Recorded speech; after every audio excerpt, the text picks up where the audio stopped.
Yang satu membaca Quran, yang satu mendengar. Kemudian yang satu membaca, kemudian yang satu juga mendengarkan. Saling murajaah, saling menyetopkan. Maka tatkala mereka sampai di ayat surat Hud ayat yang 15, maka mereka pun berdua terdiam dan kedua-duanya menangis. Subhanallah. Ketika sampai di surat Hud ayat yang ke-15, mereka pun terdiam dan kedua-duanya meneteskan air mata mereka. Ada apa di surat Hud ayat 15? Kata Allah Subhanahu wa taala mengatakan, "Man kana yuridul hayata dunya wa zinataha, nuwaffi ilaihim a'malahum fiha wa hum fiha ulaika alladziina salahu fil akhirati illa an-nar wa habita ma sana'u fiha wa batilun ma kanu." Allah mengatakan, barang siapa yang menginginkan kehidupan dunia dan seluruh perhiasan dunia, maka nuwaffi ilaihim a'malahum fiha, kami akan penuhi apa yang menjadi keinginan mereka di dunia. Wa hum fiha la yunqasun, dan mereka sekali-kali tidak akan pernah dirugikan dari apa yang mereka inginkan. Para sahabat memahami ayat ini, zinatul hayatad dunya, perhiasan dunia adalah pujian, perhiasan dunia adalah sanjungan, perhiasan dunia adalah terkenal dan dibangga-banggakan oleh manusia. Maka demi Allah, jangan pernah kita membangga-banggakan saudara kita di hadapan diri. Jangan pernah kita membanggakan dirinya di hadapan diri, tapi ceritakanlah kebaikannya di belakang diri. Jika ada kesalahan dirinya, maka janganlah kita berbicara di belakang diri, tapi berbicara empat mata dengan dirinya agar kita terhindar daripada diri. Hari ini kita terbalik. Kalau ingin kita mengkritik si fulan, maka kita pun mengatakan di tengah-tengah manusia. Jika kita ingin memuji si fulan, maka kita pun memujinya di tengah-tengah manusia.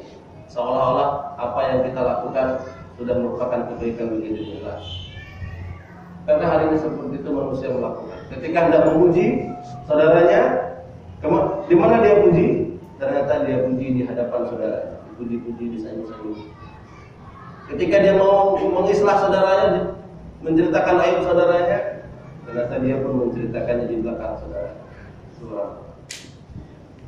Dua karakter yang amat berbeda. Maka Allah mengatakan, ulaikal ladzina salau fil akhirati illa an-nar. Mereka yang menginginkan perhiasan dunia, menginginkan perhiasan sanjungan dan pujian, Allah mengatakan Allah akan menjadikan mereka di neraka. Allah akan menjadikan mereka disanjung oleh manusia. Allah akan menjadikan mereka dipuja-puja oleh manusia dan tidak akan dirugikan oleh Allah Subhanahu wa taala. Maka Allah mengatakan ulaikal ladzina laysa fil akhirati illa an-nar. Mereka tidak mendapatkan apapun dari amal soleh. Puasanya, sholatnya, hajinya, dan apapun dari amal solehnya, tidak mendapatkan apapun illa melainkan api neraka.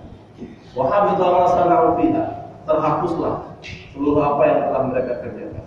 Wa batilu ma kanu ya'malun, dan gugurlah apa-apa dari amal soleh yang telah mereka kerjakan. Waliyadzubillah. Maka sekali lagi, semoga kita termasuk orang yang diberikan kabar gembira Rasul sallallahu alaihi wasallam dengan ghuraba. Orang-orang yang mendapatkan kabar gembira fatuba lil ghuraba. Maka berbahagialah orang-orang yang terasing itu. Kemudian, kapan awal kemunculan generasi ini? Kapan awal muncul ghuraba?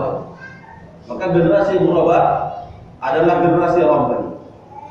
Generasi yang awal kemunculannya telah dimulai sejak diutusnya Nabiullah Nuh alaihissalam. Jadi mulai bermunculan generasi ghuraba ini sejak diutusnya Nabiullah Nuh alaihissalam. Kenapa? Karena para nabi dan para rasul adalah satu ikatan, satu agama dan satu keluarga. Karena tadi Rasul mengatakan badal Islam gharib. Islam datang dalam keadaan asing. Wa sayaudu ghariban kama bada. Dan Islam akan kembali menjadi asing sebagaimana sedia kala. Para nabi dan rasul hanya membawa satu misi. Misinya itu menyebarkan agama Islam. Maka Rasul SAW mengatakan, An Abi Hurairah radhiyallahu anhu qala Rasulullah SAW, ana awlan nasi bi Isa bin Maryam fid dunya wal akhirah. Wal anbiya ikhwatun li'allatin ummahatuhum syatta wa dinuhum. Rasul mengatakan, aku adalah orang yang paling dekat dan paling mencintai Isa bin Maryam di dunia maupun di akhirat. Dan para nabi itu adalah saudara saya. Saudara saya. Walaupun ibu mereka berlainan dan agama mereka satu. Agamanya satu. Maka generasi ghuraba, generasi yang senantiasa mengiringi setiap para nabi mereka senantiasa mendampingi. Kenapa? Karena para nabi membawa satu misi Islam, agamanya satu. Jadi tidak ada nabi ini agamanya ini, nabi ini agama tidak. Seluruh agama, seluruh nabi membawa satu agama. Kemudian, dan perlu kita ingatkan bahwa generasi Rabbani, generasi global adalah generasi pilihan, dipilih oleh Allah Subhanahu wa Ta'ala. Orang-orang yang terpilih, orang-orang yang tersaling. Maka kita perhatikan di dunia ini ada proses yang namanya tamyiz.